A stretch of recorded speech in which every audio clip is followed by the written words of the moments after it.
Good morning, everyone. It's good to be back. We want to thank you for your time. Our Tuesday talk, the HER, Health Empowerment Reset. We're so happy to be here again with an amazing topic. But before we just going to introduce ourselves, my name is Martha King. I'm a health coach here in Hanover. Hi, I'm Dr. Duarte Ray. I am a gut health specialist here in Hanover.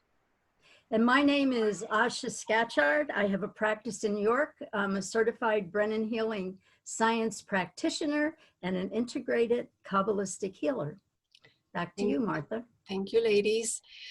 Well, before we begin, as usual, we have our disclaimer that any information we provide today, it is just for information only.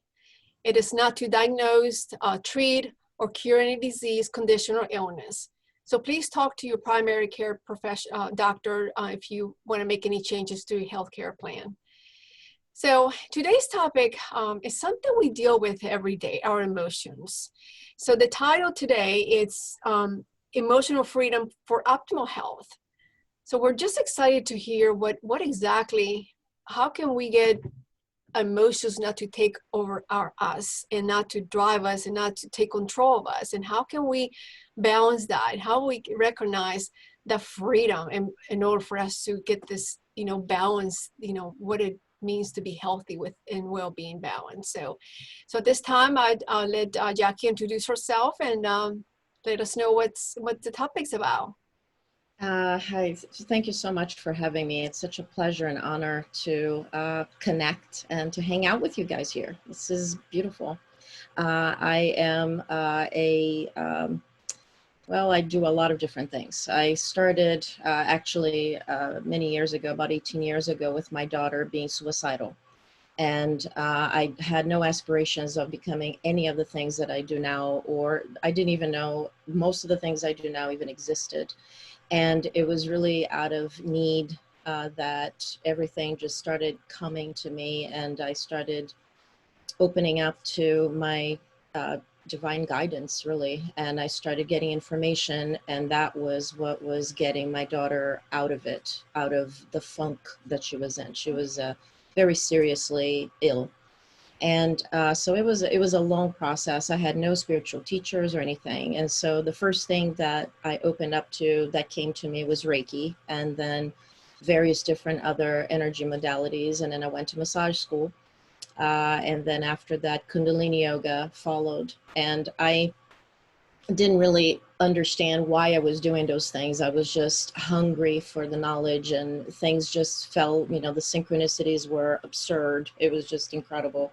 So my whole life completely changed, and I started to completely change, and my daughter became incredible and started to really bite into all these things that I was doing. And she actually became a Kundalini yoga instructor herself, and Reiki practitioner, and all kinds of other things. It was quite remarkable.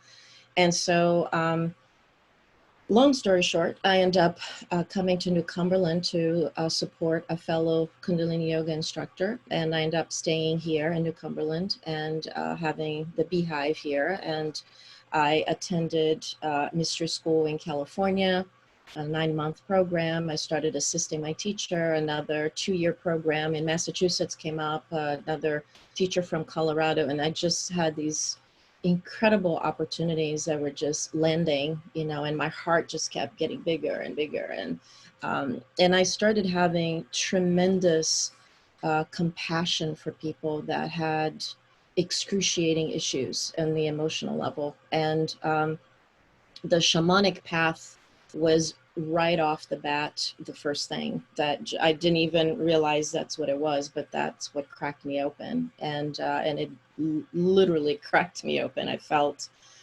just broken apart. And so our Vigo, my abdominal therapy, was actually a colleague here in Pennsylvania told me, you should check out this modality. I was doing red tents in my house, which is one of my teachers initiated this whole amazing program. It's international. And so I started my male family members left the house, and I would just populate the house with women that I knew and women I didn't know. And we would gather and have very rich experiences together and potluck. And so it just, one thing just organically fell into the other. And so our Vigo brought a lot of knowledge and understanding because of our Vigo abdominal therapy is a modality initiated by Dr. Rosita Arvigo, and I have had the honor and privilege to did my certification in her home in Belize a couple of years ago. And so studying our Vigo, I started to realize how the vagus nerve was impeccable, imperative for overall everything, really. It's the way shower for the parasympathetic nervous system. And so all the things that for over a decade I had studied and had really seen the power of the emotional, the physical, the gut, immune system, well-being through Kundalini yoga and all these other shamanic breath work and all this kind of stuff. When I studied our Vigo, I literally understood the physiology and the anatomy and how that was occurring, how that was happening. And it was just like this, like, it was a major aha moment for me. And so I have been, that modality has actually changed how I teach Kundalini yoga, because I'm a lot more thoughtful, and I'm a lot more in tune to what the client, what the student is able to do, and if there is a prolapse, and so I completely shifted how I changed everything about how I teach Kundalini yoga. And so it's been an amazing experience with it. To me, it feels like when I have taught one mystery school 9-month program to women only. I co-facilitated that, and I birthed a mystery school for men and women, and I did 4 of those, and that was another 9-month program. And it's been really interesting to incorporate all of these different modalities that I have learned in my own flavor of mystery school. And you might ask, what is a mystery school? It's a mysterious, what is a mystery school? And so a mystery school is a container that you embrace that has particular practices and particular, all kinds of different things to study. And so I pretty much put in all of the things that I've been doing for all these 17, 18 years into a protocol. And so there are books to read, and there's discussions and ceremonies and rituals, and a lot of energy work. There is a particular kind of energy work that I introduce from my teacher from Colorado that actually is a Barbara Brennan practitioner. And she birthed her own modality of energy work from her studies at Brennan School. And so there is a prayer technology, which is affirmative prayer. And we do an enormous amount of shadow work. I'm actually now going to introduce the gene keys. I don't know if you've ever heard about the gene keys and human design. And so that's a whole other, it's a combination of astrology, numerology, I Ching, and Kabbalah, and many other things. And it has this incredible, the gene keys really provide very focused understanding in what the shadow is for each one of us in our own design. And so I just keep, continue to learn, continue to take trainings and courses as I feel guided to.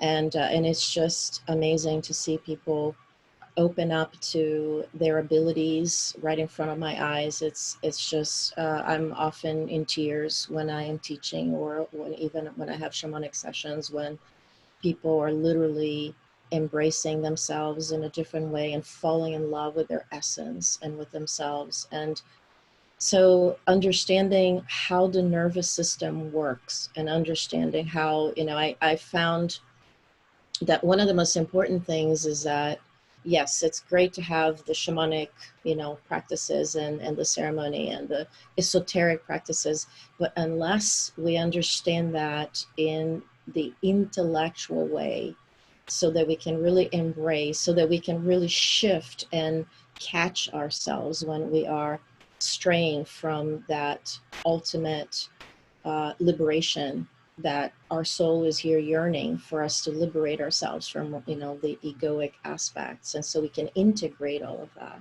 So it's so important to have a scientific, for me, it's important to have a scientific understanding so I can guide my clients and students in a more appropriate way, and so that they can make better choices for themselves. Because I'm not here to make them do anything. I'm really here to be their cheerleader and have a way of introducing kindness and compassion to an extreme level, because we're so hard on ourselves, everybody pretty much, especially under the circumstances. We're so challenged by what we should be doing, who we should be, and so there is no way to embrace a higher altruistic self unless we embrace all of that, you know, all of the foibles. And I do a lot of work with past lives and ancestral healing as well.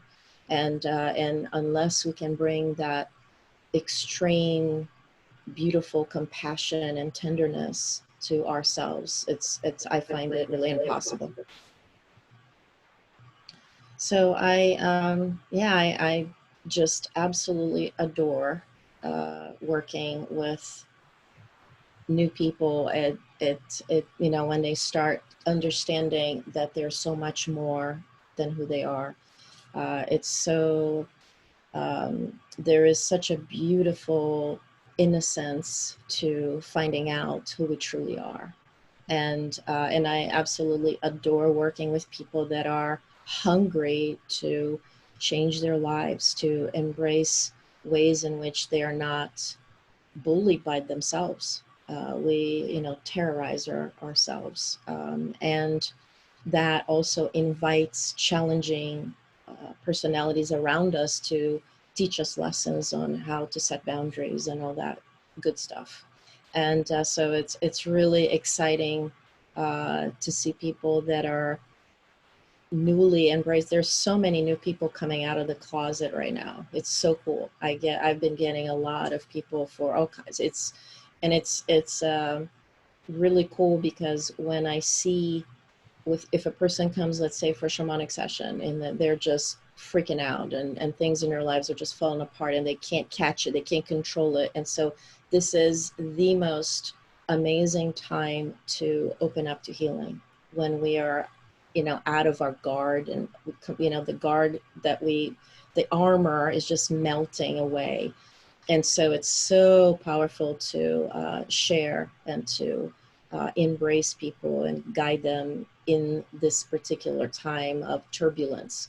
I often have people that make an appointment with me, and then all of a sudden, if they're new to my work, all of a sudden they're like, well, all of a sudden I just don't feel good and I should cancel. I don't want to be sick, you know, in the appointment. And I say, you know, so I check in with the person. Well, now with COVID, it's a whole other story, but we'd have to be careful with all of that. But normally it's all kinds of other things. And the emotional body definitely dictates a lot of that, because when our armor is, there's consciousness in the shadow. And so when it feels like, whoa, there is danger of being obliterated here. And so there is that angst, and all kinds of different things happen. And then I talk to them, and once they come in, and then they have this incredible experience with the session, and they're just so grateful that they're, and then all of a sudden they're feeling so much better about themselves and their situation, because it's really how we address our challenges. The challenges are going to be there. I remember when my daughter was going through her upheaval, and I just felt so distraught. And, you know, so I totally understand when people come to me and they're just at their wit's end. I get it, because I was there myself. I know what it truly was to be depressed and not be able to get out of bed, and to just get dressed was like, oh my God, I would just cry in my closet looking at the clothes. What am I going to wear? What am I going to choose? I never thought anybody could feel that way. So I have a very deep understanding of that level of pain, where the emotional pain is physical. It's like in your bones, and you just feel it's so much more than mental being upset. And I feel that because of all the things that I went through, I am very equipped to hold people's hands through their issues as well. Does anybody have any questions? When you open the hearts, the teacher appears. Every single time. Yeah. Yeah. Every single So time. true. So true. Oh, Jackie, I can relate with you in a lot of things. And several things that you mentioned. The one, when yourself started to make the shift, when you begin to break all those sealed, tight lids within yourself, then not only you started to see the changes, but then your daughter, you start to see that on herself. So we reflect, how we feel within ourselves, and it becomes a domino effect with other people, especially in a positive way. That's when you see that, where, it works. It works.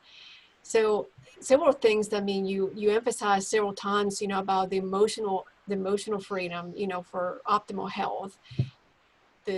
Just not only you want to have something change for yourself, but then knowing the mechanisms, knowing the structure, knowing the background, knowing your body first, and knowing how you're going to work that out. Not just because you read it somewhere, just because you're going to see someone that knows the work, but it gotta, you gotta know why, why is that, and the backgrounds of that. And I'm glad you mentioned about the vagus nerve, because that is that's like a main cord, this main vessel that runs through your whole body that people take for granted. That they don't even know the word that exists. That's such an impact when it comes to our central nervous system. And yeah.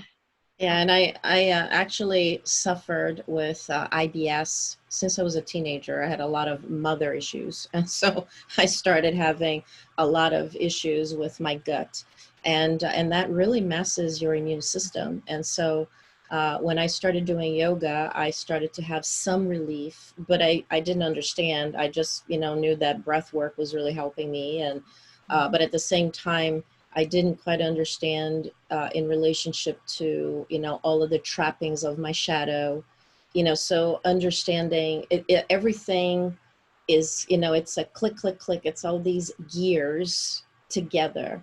And so understanding that just having an understanding that I can do breath work to make things better is not enough. It's really about, do I want to live like this for the rest of my life? Some people still would eat. There were certain things, it was food related for me, and I discovered that. But there were certain things that it was mostly emotional. So every time there was a big emotional upheaval, I would have an episode, and it was it controlled my life. Gut work is just so intense. And when I work with people, for example, that have diverticulitis, and the Arvigo modality is phenomenal for things like prolapse, and it's great for pregnant women, or actually for infertility, to bring all the organs, to where they belong, for men and for women. And it's just remarkable to understand how this nerve, and it's fascinating. Like, for example, sometimes when I have a client that has never done any yoga, and I put them on a table, so the Arvigo work is very much, I'm working with you. It's not a relaxation massage. It's really not a massage at all. It's really a therapeutic process. And so they're, working with the breath. And so it's actually amazing that there's a lot of people that contract. And so I can't really go into their abdominal cavity as that's happening. So I guide them through breathing. So it's actually very handy that I teach yoga, and my expertise with Kundalini yoga is stress management. And so it kind of all, you know, engages one thing with the other, and they have this amazing lengthening of the body, and they feel taller, they feel more because their muscles are so relaxed. And it's really remarkable also to realize how I do my very best, because there's a lot of inflammation due to the stress, the lifestyle that we have, the kinds of food that we eat, you know, the people that we're around. You can do a ton of work on yourself, but if you're around people that are extremely negative, that will affect you. So it's about learning modalities and different ways to set boundaries for yourself, so that you don't get, you know, you're not enabling others around you, but you're not enabling yourself. I mean, I was addicted to enabling people in my life, and I didn't even know there was such a thing. And because of my daughter just wanted to kill herself, basically. So she started doing drugs. And so she stayed at this place called the Karen Foundation. That is this most amazing place. She was there for 4 months. She was only 15, and it just broke my heart to have to go through that. And at the same time, I would not be the person that I am without having that experience, without having the Sunday masses. They had these Sunday masses that were heartbreaking, where adults and the teenagers that were there would share, and their families that were out of state would come and share. And it was like tissue boxes everywhere, because everybody was crying all the time. It was just so compelling. And I realized how I was just so vanilla in many ways. Like, I was not really understanding of what was happening around me. I mean, this is addiction is to all kinds of different things are happening all over the place, and within our families, and we don't really understand that. And it's not about punishing and shaming. It's about understanding and helping people and assisting people to be on the other side of it. I've had heroin addicts do incredible work here in the mystery school, lengthen amount of time studying with me, doing yoga, you know, so everybody has like a cup of tea. And some people don't like one thing, but they like other things. And so there are modalities. EFT has been incredible to help people that are very brainy, that are not really into, you know, anything that's more spiritual, because then we keep it very clinical and very physiological and very nervous system oriented. So I do my very, very best to meet student and client wherever they're at, and with the utmost respect for their path. And my daughter is in an amazing place helping people that she was actually raped when she was 12. And that's why at age 15, she was at her wit's end. And I didn't find that out until she was in her 20s, was when she felt comfortable telling us about it. And so I'm in a lot of ways, I was glad that I didn't know that when it was happening, because it was enough that she was dealing with all that she was dealing. That would have been like way over kilter. But, you know, I truly believe that we are not given more than what we can handle. I truly believe that if I have been able to do, I have a very scientific mindset, always did since I was a teenager. And so for me, having to understand things, sometimes spirit is very kind and allows me to intellectually understand something. Sometimes it's like, you're just going to have to take this and embrace it. And it's like, okay, I'll do that. And, you know, I'm very humble at this point to not pick and choose. And I'm very grateful when my intellect kind of wraps itself into whatever it is. And it's like, oh, I get to understand that. And, you know, but that's not the case every time. And at this point, I just have such a level of trust that whatever I'm given is what I'm supposed to be following through. We hear you. Ladies? I just wanted to say, I think this is, again, an amazing topic. And, you know, I've been going through a lot of like self-help and discovery with myself. And I think one of the things that you touched on was about the negative self-talk that we tell ourselves. And you grow up with this story and you believe this story. And to a part, you know, there's this part of us that believes it because it's trying to protect us. And once you realize that some of that negative self-talk does not serve you anymore, and you need to rewrite that script and do away with that negative self-talk, how much you can really accomplish and achieve by rewriting that script and not believing that negative thing about yourself that was never true to begin with. So I know that's, I follow a lot of self-help people on podcasts and things like that. And that seems to be the common thread between all of them, is how we beat ourselves up every single day with our negative self-talk. And if you think about it, if you're going through your day and you're trying to be productive, right? Or you're trying to build a business, or you're trying to be kinder to others, or you're just trying to live your life, and every time something happens, you find a way to reaffirm that negative belief, it's really hard to get out of that. If you're constantly going around going, I'm not good enough, I'm not smart enough, oh, who am I to think that I can build a business? And, you know, especially if you haven't had somebody in your life that has modeled that for you, it's really hard to kind of get out of that mindset and see the positive on the other end.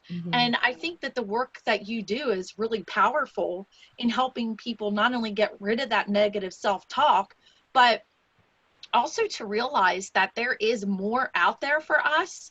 We just got to embrace it and believe it, and, you know, move past some of those negative things that we hold on to.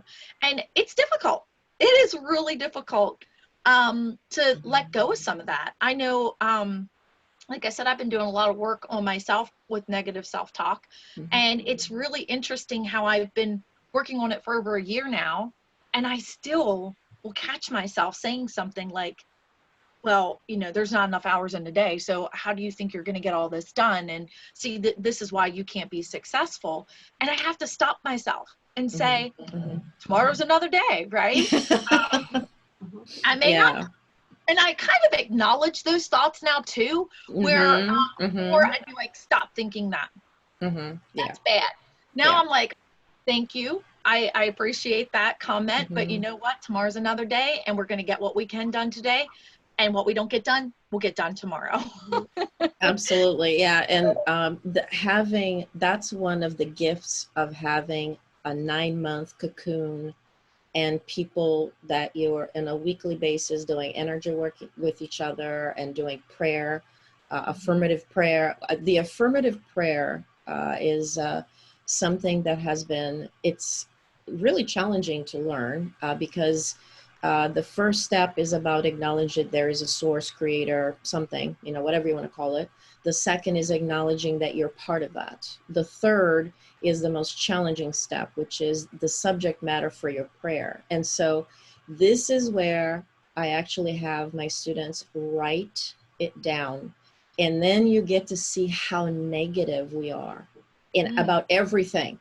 So it's like, so if you're praying for, so with an affirmative prayer, you're talking affirmation. So if, let's say it's for an illness. So you have to really bring in the spiritual principles about balance. And it's not really about healing per se, because when you're affirming healing, that means there's an illness. Right. So it's really transposing all of the wonderful things that can be in place of that. And it takes like, wow, I have to really think about that. And so it's really exciting when people start to get it. But the first part of it is getting, wow, I am so negative. Like, where's that all coming from? Right. And usually there's a lot of, I do a lot of work also with the inner child. There is a lot of inner child bombarding since we were little, where we get to observe what's around us, where we get to, I've had so many students that were traumatized by religion, by the way their parents shoved down religion down their throats. And it just created all kinds of chaos in their lives. So there is an element of forgiveness that's down the road, but at first you have to acknowledge what's under those self-attacks, where you're never Right. enough, and recognizing that, and doing, and I guide people with doing ceremonies and rituals, and sometimes just shamanic work and esoteric work to address that, to then clear it. And so then you can be on the other side of, oh, okay, so I can forgive myself for having put myself in this situation, and I can forgive other people for whatever it is. Right. Okay. Asha? I loved the presentation, and the one thing that came to mind was, Jackie, when you said you feel like I'm in trust. And I think trust is like almost a graduation. It's like you can flow with life, and life does have its ups and downs, but there's something that you can cling to that's inside that is so strong, and you can trust because you know you're not alone in all the challenges. And there are a lot of challenges, especially today, which I think is part of it. We're coming to know who we are. And the other thing is that I think it's important for people to realize life is like a wave. You have expansion, you have stasis, and then you have a contraction. And everyone may feel differently about each stage. Some of them are harder than others. Mm-hmm. And but it's great once you realize the real essence of what life is all about. It is such a beautiful adventure, even though it's challenging. There's a big shift within, and I think with what you're doing, I think that's so magical. Thank you. And I'm so happy you were part of this today. Yes. Thank you. Sure. I know our time is running out here, but Jackie, you just want to say your contact information, your website, your email address, phone number that you want to share before we close? Sure. Thank you so much. And thank you so much for all the work that you guys are doing. I've watched some of the interviews, and this is really, really wonderful that you're doing this. It's lovely. It's really cool that you're so local as well. So I'm very proud of you guys being here in Pennsylvania. It's very cool. So the name of my studio is Be Present Wellness, and I do sessions online. And so I do all kinds of shamanic work, esoteric work, EFT, private yoga classes, stress management, that kind of stuff. And you can reach me at Be Present Wellness, BEE with a B. I went to Malta and had this whole opening with bees in Malta and honey. So I felt that calling this space Be Present Wellness was very important. And I also have another website that works with Vogel crystals, the crystals that I'm wearing. They're very powerful to all kinds of programming. And that's Be Sassy is the name of the website. That's also BEE Sassy. And my email address is Jackie@bepresentwellness.com. So it's JAQUE presentwellness.com.